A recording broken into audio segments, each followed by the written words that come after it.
Welcome to the Bucher and Friends podcast, co-starring 10-year NBA center Ryan Hollins. Couple pump fakes, leans in, shot blocked by Ryan Hollins.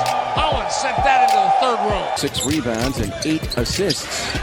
Hollins climbs the stairs. Down the floor. Ryan Hollins, he is the high jumper. That's what I want to see. Give me some gunpowder and throw the hammer down. And now, here is your host, Let's send it over to Rick Bucher. Rick Bucher.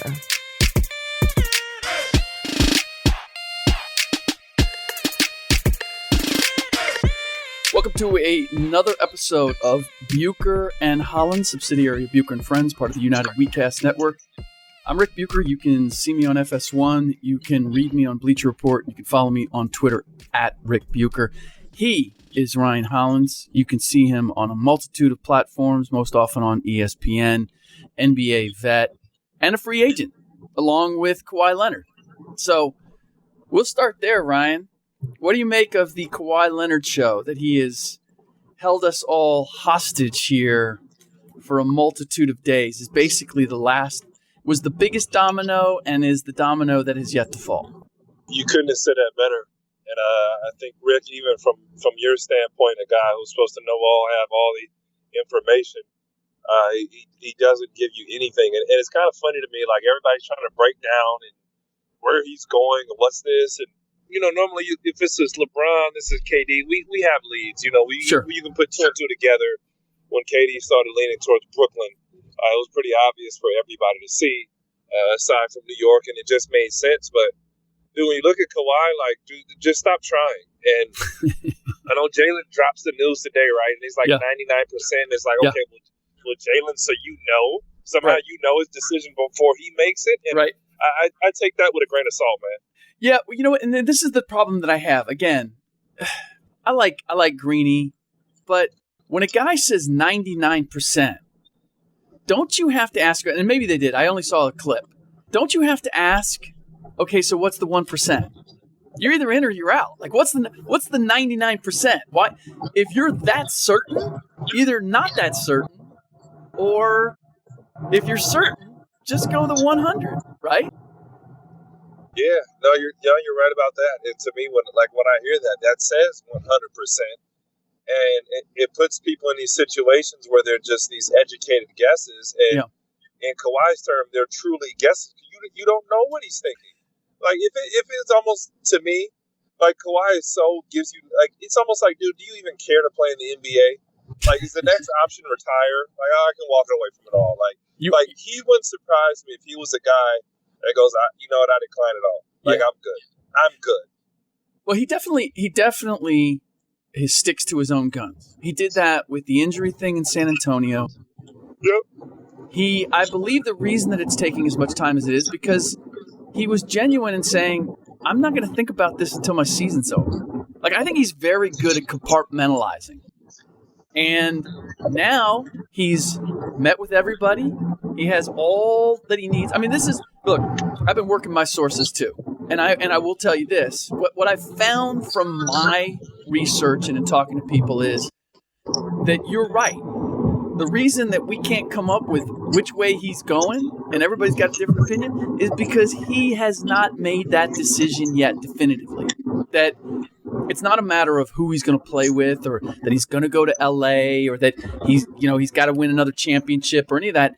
He's taking everything into consideration and then making his decision. And so I believe that decision has yet to be made. And, you know, the last I heard was that he's going to make it in the last 24 to 48 hours.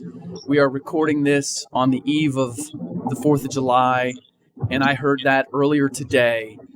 And so I believe that, you know, by the end of the week, we're going to get a decision, whether it's on Thursday or it's Friday, but that he is taking this time to really assess all the factors that go into it. And so this whole idea of he's leaning one way or the other, I think that's a byproduct of, and I don't know if you went through this, Ryan, when you were when as a free agent or when you met with teams, but that when you left it with a particular team, you never said definitively I was in or out. You just say, hey, that sounds good, and we'll get back to you, right? And people can make of that what they want. If they want to put a positive spin on the meeting, they can. If they want to say, I don't know, they can. But they can. It's in the eye of the beholder. It's almost what you want it to sound like. No, you're absolutely right. And normally these decisions are already made, or it's like, hey, stay home, or hey, chase the money. And you know your financial situation at the time, and you know these choices are pretty much made for you. Now, there's an element that a lot of people aren't seeing in this, and it's Uncle Dennis. And I believe Uncle Dennis knows he's a show. Uncle Dennis knows it's big time. The lights are on him. Yeah. Jordan Brand is going, golly, man, this guy who was in it. To me, that's the only reason the Lakers are really in play. Because, listen, this is a guy who was upset at Jordan Brand because they didn't want to, market him or throw a lot of money at him. But Kawhi doesn't want to do any branding. So, in a way, I see that as like, hey, Kawhi wants to be the big dog, but he doesn't want to play the media game. And I feel like that's where you're throwing LA out. And that's where you're doing that. Even just the Lakers bit surprised me. And if we want to rewind, we rewind all the way back. He originally came out and said, or however it was translated, I can't even say that Kawhi said it, that the Lakers were the favorites, that he wanted to go and play for the Lakers. And apparently, LeBron James changed things. But if I'm going to have to go back and look now at the Kawhi Leonard that just won the championship, this guy's not going to be able to play 82 games. Yeah. And he may be reconsidering, for that matter, Toronto. He may be reconsidering the Clippers even in that standing because he has another star. And Rick, I don't know how you feel about this. He can't take a beating like he did against Milwaukee again. Yeah. He can't. He cannot. So I think there are two ways to look at this. One, certainly, you look at the Lakers and you say, because they've got two other stars, that he won't have to carry the same weight, right? And that's what makes the Lakers attractive. Yep. And we're talking playoffs. On the other hand, the Toronto Raptors did manage him through the course of the year with Alex McKechnie, I forget what they call him, their special player treatment guy, whatever it is. But he's. I know that he's good. I know he has a great relationship with Kawhi. You could make the case that, hey, if it's load management you're worried about, we showed that we can get you to the finish line. And we got a Pascal Siakam who's only going to get better. We got a Fred VanVleet who's only going to get better. Like, we can run it all back. We got plenty here, and we've showed that we can manage it. Do you really want to go to the Lakers where you don't have a McKechnie and where, yes, you have two other stars, but what's the rest of that roster look like right now as you make your decision? So I could make a case either way that if he wants to be able to have control over just how much he has to put into the season to win another championship, I think you could make a case for either the Lakers or the Raptors. The team that's the odd man out, largely because they were unable to sign another big name, are the Clippers. Yeah, I can definitely see that, but I think it's the big hurt both ways because, the playoffs just took a toll on them. And I almost want to say that Golden State took less of a toll than Milwaukee or even the Philadelphia series. The two series that he went through, it was a dogfight. Yeah. And it's not to say that Pascal's not a baller. He's not going to hold his own weight, but you're thinking of the level of an Anthony Davis or a LeBron James, and those guys can win you a game or two by themselves, outside of Kawhi. So I think that has to be a real appeal with LA. And then just the fact that, Uncle Dennis is like, hey, this is our time. He really stood firm and fought against the Spurs. And they hated that he stepped in and was like, hey, nah, my nephew's going to think with his own mind. We're going to do what's best for him.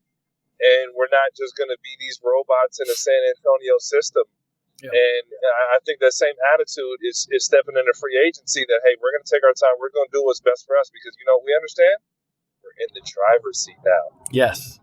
It is fascinating to me that Uncle Dennis and Kawhi have been able to raise his profile and take center stage, and he has not had to do anything other than just bide his time. Just don't make a decision, and as the result, you're at center stage. Now here's the interesting thing, because I also had it said to me that like the helicopters and the people showing out at the hotel in Toronto and all of that, I was told by somebody who talked to Kawhi's camp, they're not down with that. Like that, they didn't like that. However, it came down. Not necessarily blaming the Raptors, holding the Raptors accountable, but they just didn't like that, and that gives me pause, because if you don't like that, aren't we? If he joins the Lakers, aren't we looking at the Heatles, 2.0? If he joins that band. I think he's almost just throwing around those big boy moves right now. Like, who's going to keep their word? Yes. Maybe it's more of a principle. I don't know. It's odd. I can't. Part of me leans towards that Kawhi kind of likes the lights. He likes it, but he doesn't want to admit it to everybody else. You know what I'm saying? Yeah. And even him kind of doing the laugh leads me to think, hey, you've been watching some TV. You've been watching Instagram a little bit, Kawhi. You're not a complete hermit. Yeah. You know what I'm saying? So there's part of him being very cognitive and aware of what's going on, and yet incredibly sheltered, more than we've ever seen from any athlete. Look, man, I said this a couple weeks back. He's the most intriguing athlete in all of sports. The closest second to him, I might want to say, is Eli Manning, with that same stoic look at all times. We've never seen anything like Kawhi Leonard, ever. Not a guy with this magnitude and this type of success in his craft. We've never seen it. How badly do you think the Lakers would be off if he decides to stay in Toronto? Oh man, that would I don't want to say it would crush the Lakers, but they're still going to be very good. But there's the padding that LeBron James had of, hey, I can manage myself through the season, then I can turn it on. Hey, there's another guy. Hey, I don't mind throwing the ball to him, letting him go take a game winner. This is LeBron James going, dang, man, I got to start busting out these two-a-days a little sooner than expected. And he knows, Rick, and I don't know if you agree with this, this window for him to win a championship is next year. You don't know what tomorrow is going to look like if you're LeBron. Yeah. Well, and Anthony Davis has made it clear, not that I'm expecting him to leave LA, but he clearly wants to see where this team is next summer, what they accomplish, and what free agency looks like. He's not committing to the Lakers long term at this stage. Now, he is a clutch guy, and we know the relationship there and everything, and you would think that he's going to re-up, but certainly hasn't. I mean, that's another case where you have Uncle Dennis with Kawhi.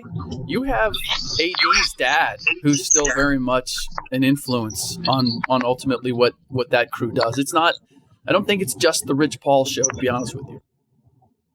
You take the gun, you put it to Jeannie's head, and you just hold it there. Hey, you just hold it there. You got it. Yeah. Hey, where's your ransom? Hey, you hold it there and just say, hey, that's what you got to do if you're AD, if you're Kawhi, and you hold it there. Why? You saw what the heck they just did to LeBron James. When things start going bad, they talked about trading LeBron. They talked about, we don't want to be clutch sports. They took power away from Magic. These power moves need to be had, especially with the Lakers, especially with Rob Pelinka. Because just as fast as things don't go well, you know how unprofessional this organization is. And now Clutch Sports has their hands all over the Lakers. So now you better be pricking up those Clutch Sports clients and signing those guys back and getting them deals and figuring things out. So if I'm AD, I'm still saying, hey, yet to be told, hey, I like Milwaukee. Hey, I like these other spots. Hey, I still might like Boston. Who knows? I'll consider them. So, just that's how you got to roll with the Lakers. Unfortunately, I'm glad you brought up Magic, because if this period of time is indeed part of the Kawhi test to see who's leaky, who lets my business get out on Front Street and who doesn't, And if we're going to talk about Toronto and everybody showing up at the hotel and all that stuff, which has been attributed to a hotel employee who took a photo and put it on Reddit and all that it wasn't necessarily the Raptors who allowed the information to get out. Although I'll tell you what, man, it was like the O.J. Simpson Bronco chase. I mean, we had helicopters, we had eyes on the plane, we had that was a full court press there by the media as a result of finding out where and when he was headed. But Magic has done his share of leaking stuff too, talking about his meetings and all of that. And I know Uncle Dennis apparently put out that he wanted a meeting with Magic too, but I don't know. And there's been reports already that the Lakers aren't happy that Magic has been as forthcoming with his part in things. How do you look at everything that's happening with the Lakers and Magic? It was absolutely idiotic, and it was catty the way that they handled things. And I get it in normal organizations. A guy like Magic, who's the president, he loses a little bit of his power, and it doesn't become a huge deal. But you knew you were dealing with Magic Johnson. And, yeah, there's going to be questions about him being backstabbed. What if Kawhi Leonard starts the season and he misses the first 15 to 20 games because he can't figure out what's going wrong with his leg? Are you guys going to look to trade him? Are you going to flip the switch on him? We saw what you did with LeBron. You are not feeling the Lakers right now. The Lakers organization. I'm giving you truth. Heck no. Nobody's feeling the Lakers organization right now. They don't have order. Sometimes even Rick, here's a reality. I'll even respect bad and poor direction rather than no direction at all, rather than no leader. At least when you look at the Knicks, it's Dolan screwing it up. You're not going, well, we don't know. Maybe it's him. Maybe it's like, who's making the calls. When you think of Dallas, who's making the calls? Mark Cuban. Okay, we don't talk about Donnie. Okay, yeah. we talk about Mark Cuban. Well, who's making the calls in Oklahoma City? You know what I'm saying? Who's making the calls in San Antonio? It's popping. And what do you call it? So RC Bucher. Yeah, in RC. But you know who's making the calls. You don't know that in LA, and that's a big problem. Yeah. And to have that relinquished from Magic without it being really spilled out to him in the way that it happened, it was a huge problem. And it's almost like whoever gets the best energy going or that shows the best presence with Jeannie, she kind of rolls with it. Okay, yeah. I like what you're doing, Rich Paul. We'll roll with you. Oh no, Rob. All that said, I have to lean on you now. Even the fact that Rob. All that said, though, they landed AD, and they created enough cap space for another max deal. No, they didn't. Rich Paul did that because Rich Paul is going to take care of LeBron. Listen. Well, wait a minute. Rich Paul didn't create the cap space. He didn't do the deal with the Wizards. I don't want to say it's not that hard. But it just takes a little common sense and some number punching. Okay. And I doubt Rob Pelinka was the actual guy sitting there. That's why you have certain analytics experts.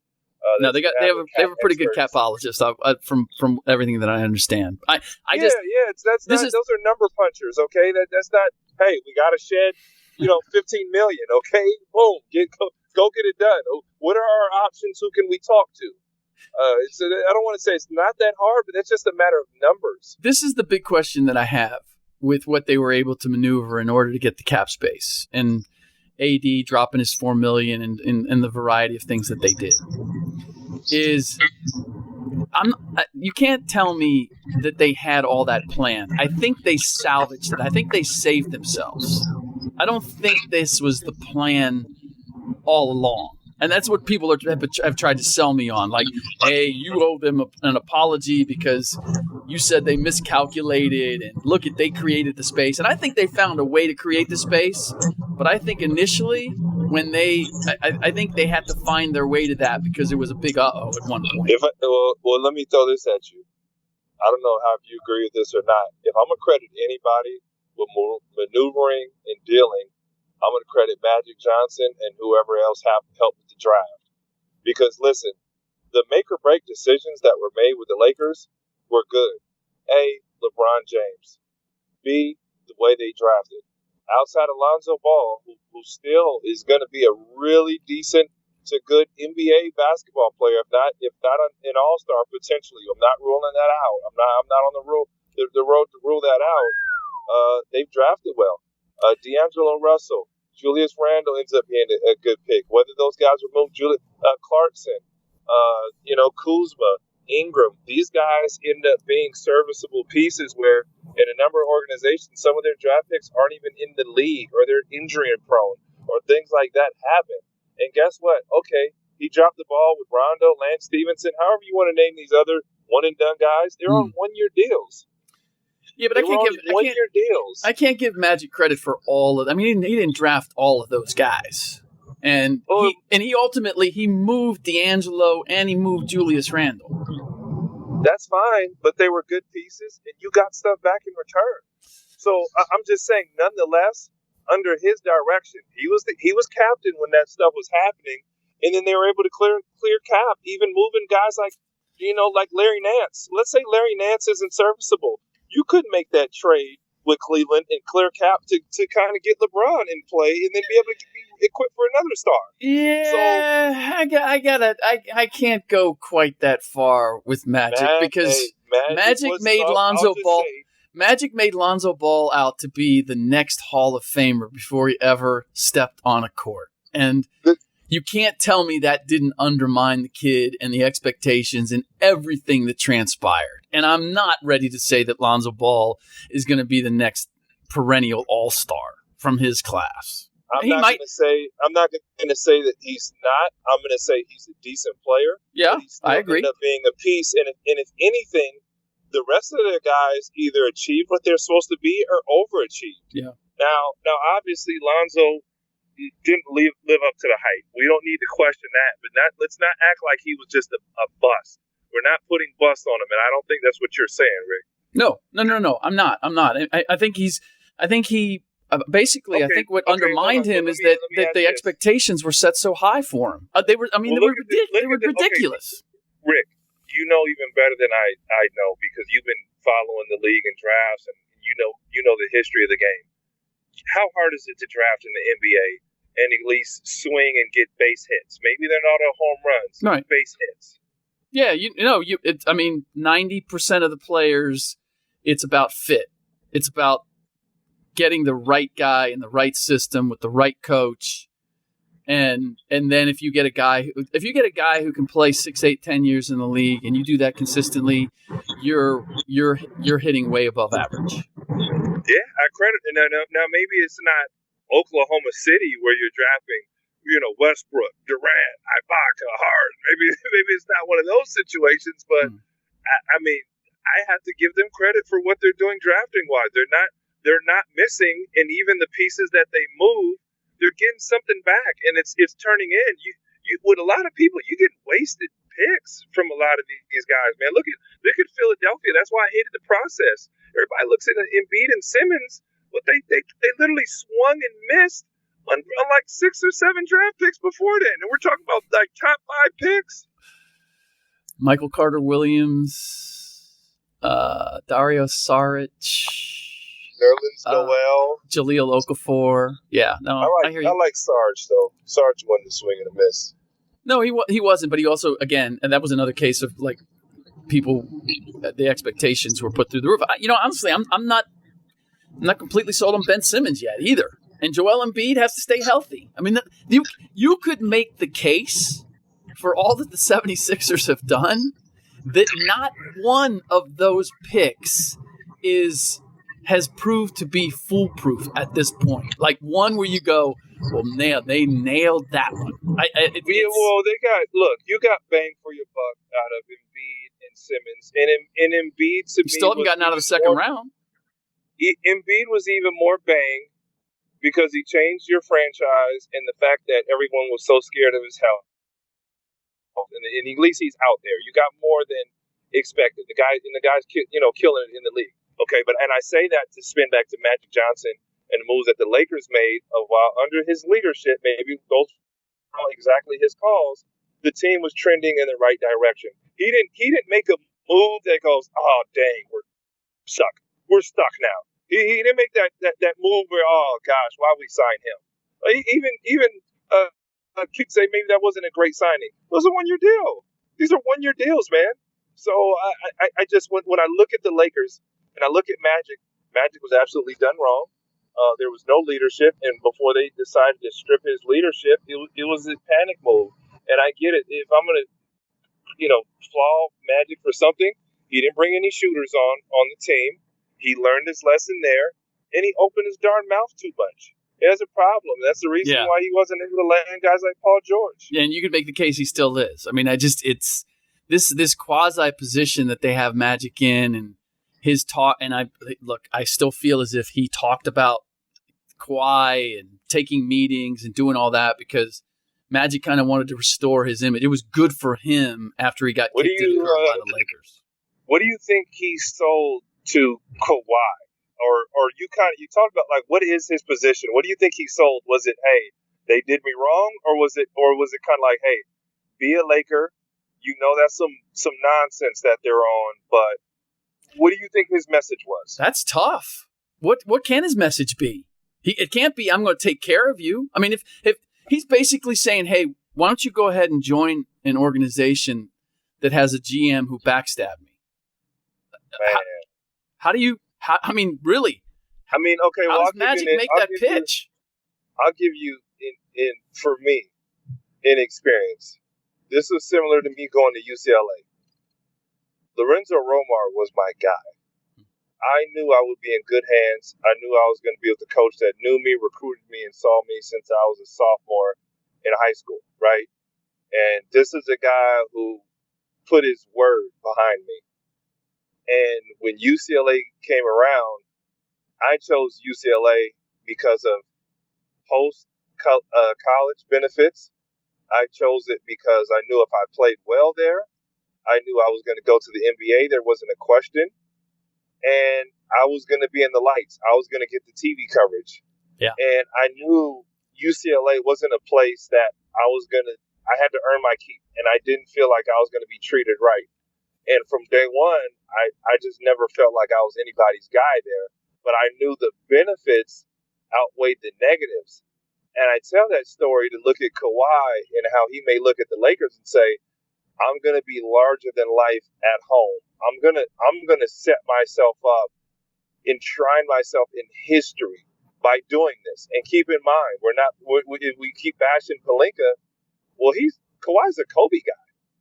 Kawhi grew up idolizing Kobe Bryant. And he idolizes Mike and he idolizes Kobe. Now, those are two things that we do know. And I understand as a Jordan brand athlete, Kawhi Leonard was wearing, outside of him, after him wearing his New Balances when those go off, he's still a Jordan guy. He's a Jordan head.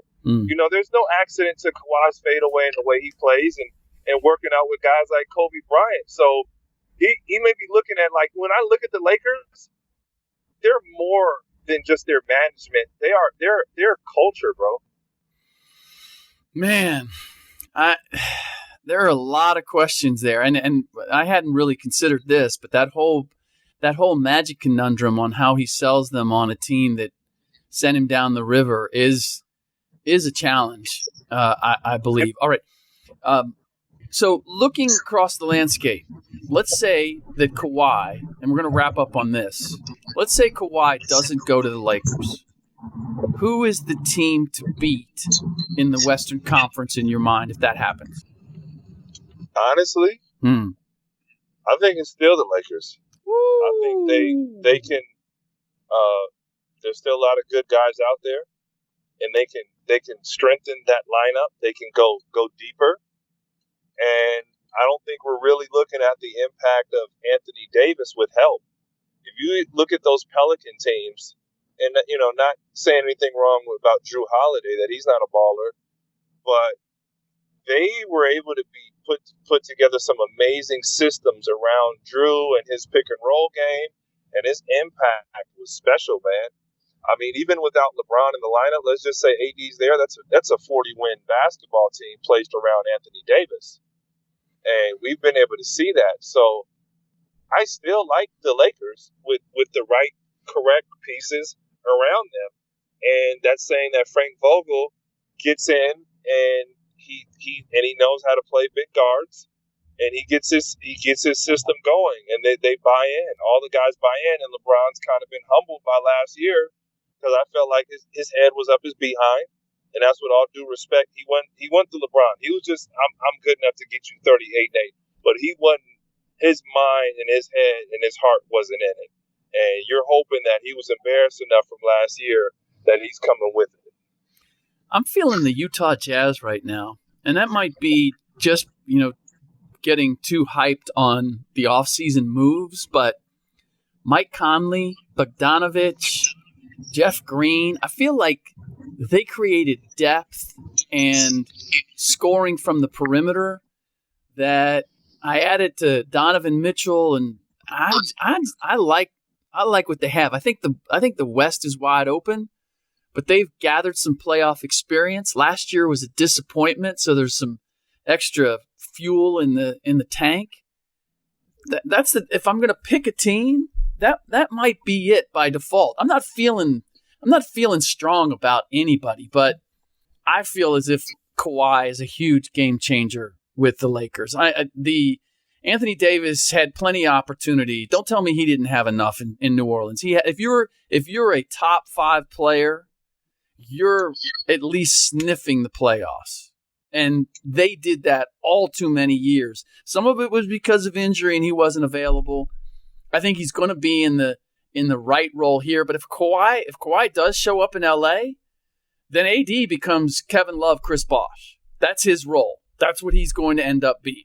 And we'll see how well he plays in that and how happy he is playing that. It's going to put a lot of pressure on the Lakers to be successful because AD is going to be playing more of a subsidiary role than he has ever in his career, to be honest, probably since he was in Kentucky. Nah, I don't buy that. The thing about AD, he's one of those guys, you never have to run a play for him. His impact is going to be felt on the court. And then, I played against him. I've had to scout him. He just makes plays. You don't got to. He can make plays. I've never questioned his talent. It's just not there consistently. There's certain guys, the ball had to go through Bosh and Love. You don't have to get the ball to AD for him to go out and get 15 rebounds. You don't have to go and force feed him shots, or he's okay with setting the screen, rolling and getting somebody wide open, or running the floor and just kind of making something happen. He's an impact type of guy without the ball even coming to him. So that's what I'm saying. That's zero worry. He's zero maintenance type of guy. No, I agree with that. But I guess for where we have placed him among the constellation of great players in the league, being okay with the ball not coming his way was often a problem for me because of how good he was. He was the best player on the team. He was the most talented player on the team. And yet there were times where he was okay with somebody else handling the business at the crux of the game. And that troubled me in terms of buying into he's an all-time player. It's like, dude, if you're the best player on the floor, then you need to make it happen. And all too often I felt like he deferred there were times where I had the same issue with LeBron. So here it is. Here's the reality when we break down AD. And this is the enigma that people have, and we've had this conversation. You have to put him in the categories of the Kevin Garnett's and the Scottie Pippens. He's not the guy at the end of the game that's going to go Kobe Bryant, go Michael Jordan, go LeBron James of late, where he goes and you say, hey, demand me the ball, keep me the ball. But that's not what he does. But yeah. I call him essentially the new age Kevin Garnett because he's going to block shots, rebound, run the floor. He's going to do all the little things around. But keep in mind, Paul Pierce was the closer. That doesn't mean that Kevin Garnett wasn't a great player or didn't bring it, but he's the closest thing we have to Kevin Garnett. And we're not going to say Kevin Garnett wasn't a baller. We're not going to say Scottie Pippen wasn't a baller. Okay? And we know their impact on the game. So that's where you put Anthony Davis. And yes, I agree. You're going to pump the brakes before you go, oh man, let's compare him with Tim Duncan. Let's compare him with these other guys. That's not quite who AD is, but he's everything else wrapped around it. And for me, that's the perfect fit as the second or third guy in your offense, if that makes sense. All right. That does it for this episode of Bucher and Hollins, subsidiary of Bucher and Friends, part of the United WeCast network. Please keep in mind, we love hearing from you. We've gotten a ton of ratings. We appreciate it. Wherever you get your podcasts, just rate us, hit the stars, leave us a comment if you like. And then if you want us to do something for you, screenshot that review and send it to @BucherFriends, and you'll be eligible to win some prizes. In the next podcast, Ryan and I will break down the Brooklyn Nets. They got the two guys. Are they going to be better? How much better are they going to be in the short term without Kevin Durant there? And what did the New York Knicks do subsequent to not getting any of the big fish? Did they make the right move in going with short terms, or should they have gone after one of the other guys who got a max deal? We'll discuss all of that in the next podcast. In the meantime, as always, thanks for listening.